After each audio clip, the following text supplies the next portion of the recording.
मंडळी, आपल्याला अनेक सवयी असतात. काही चांगल्या असतात, काही वाईट असतात. पण काही सवयी आपल्या मेंदूची अक्षरशः वाट लावत असतात असं आपण म्हटलं तर ऐकायला थोडं विचित्र वाटतं ना, पण त्या कामच तसं करतात. अशा 11 गोष्टी आहेत ज्या तुम्ही टाळणं गरजेचं आहे. कोणत्या पाहणार आहोत या व्हिडिओतनं. झोपल्यानंतर मेंदूला विश्रांती मिळते. याशिवाय झोपेच्या वेळेला मेंदू नवीन पेशी तयार करतो. मात्र जर तुम्ही 7 तासांपेक्षा कमी झोपलात तर नवीन पेशी तयार होत नाहीत. सोबतच झोपेच्या कमतरतेमुळे डिमेन्शिया, अल्झायमर अशा आजारांचा धोकाही वाढतो. जर तुम्हाला तुमच्या मेंदूचं संरक्षण करायचं असेल तर एकच उपाय आहे, रोज रात्री किमान 7 तासांची झोप घेणं. 8 तास झोपलात तर आणखीन उत्तम. अमेरिकेच्या न्यूरोलॉजी आणि वेलनेस सेंटरच्या मते आपल्या मेंदूचं सर्वात जास्त नुकसान हे अपुऱ्या झोपेमुळे होतं. प्रौढांसाठी पुरेशी झोप म्हणजे दिवसातल्या 24 तासांपैकी 7 ते 8 तासांची. रात्री सलग झोप घेणं चांगलं असतं असंही तज्ज्ञ सांगतात. रात्रभर न जेवल्यानंतर दिवसभर काम करण्याची ऊर्जा नाश्त्यातनं मिळते. पण आपल्यातले अनेक जण सकाळी घाई करतात आणि नाश्त्यासारखी महत्त्वाची गोष्ट सोडून देतात.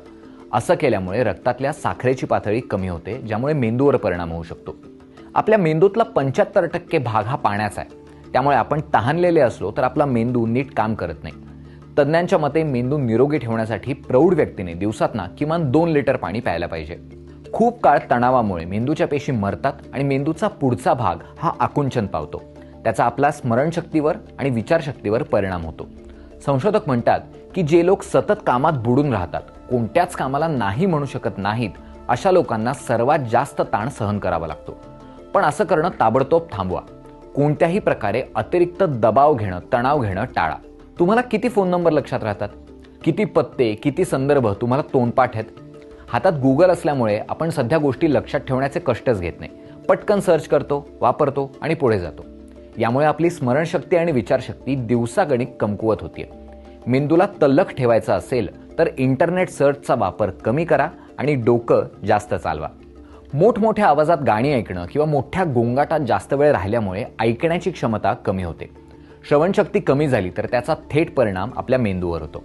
परिणामी अभ्यास करणं आणि लक्ष केंद्रित करणं कठीण होतं. हेडफोन वापरण्यापूर्वी किंवा जास्त आवाजात तुमचा आवडतं गाणं ऐकण्यापूर्वी दोनदा विचार करा.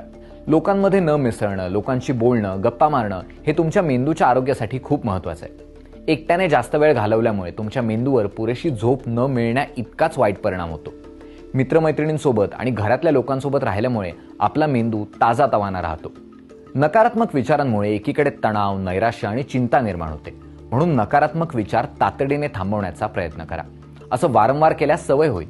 तुम्हाला एकट्याला हे शक्य नसेल तर मानसोपचार तज्ज्ञांची सुद्धा मदत घ्या.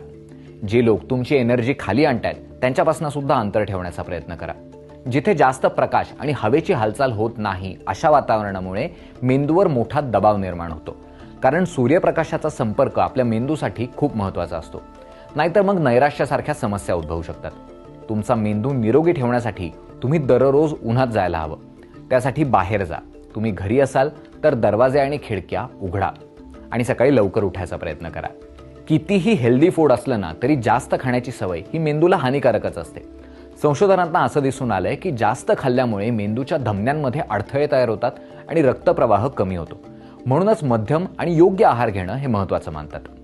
जास्त स्क्रीन टाईमचा मेंदूच्या आकारावर आणि विकासावर मोठा परिणाम होतो हे मी तुम्हाला वेगळं सांगायची गरज नाही. मोबाईल फोनच्या इलेक्ट्रोमॅग्नेटिक फील्डच्या दीर्घकाळ संपर्कात राहिल्यामुळे डोकेदुखी, गोंधळ आणि ब्रेन ट्यूमर सारखे विकार होऊ शकतात. या कारणामुळेच मुलांचा स्क्रीन टाईम कमी केला पाहिजे. तसंच फोन रात्री झोपताना उशाशी किंवा शरीराच्या अगदी जवळ ठेवून झोपू नका. तुम्हाला यातल्या कोणकोणत्या सवयी आहेत? मला सांगायचं असेल तर खाली कमेंट्समध्ये लिहा. नसेल सांगायचं तर तुम्हीच विचार करून पहा. आणि यातल्या कुठल्या सवयी तुम्ही बदलणार हे सुद्धा आम्हाला सांगा. आणि हा व्हिडिओ आठवणीने शेअर करा.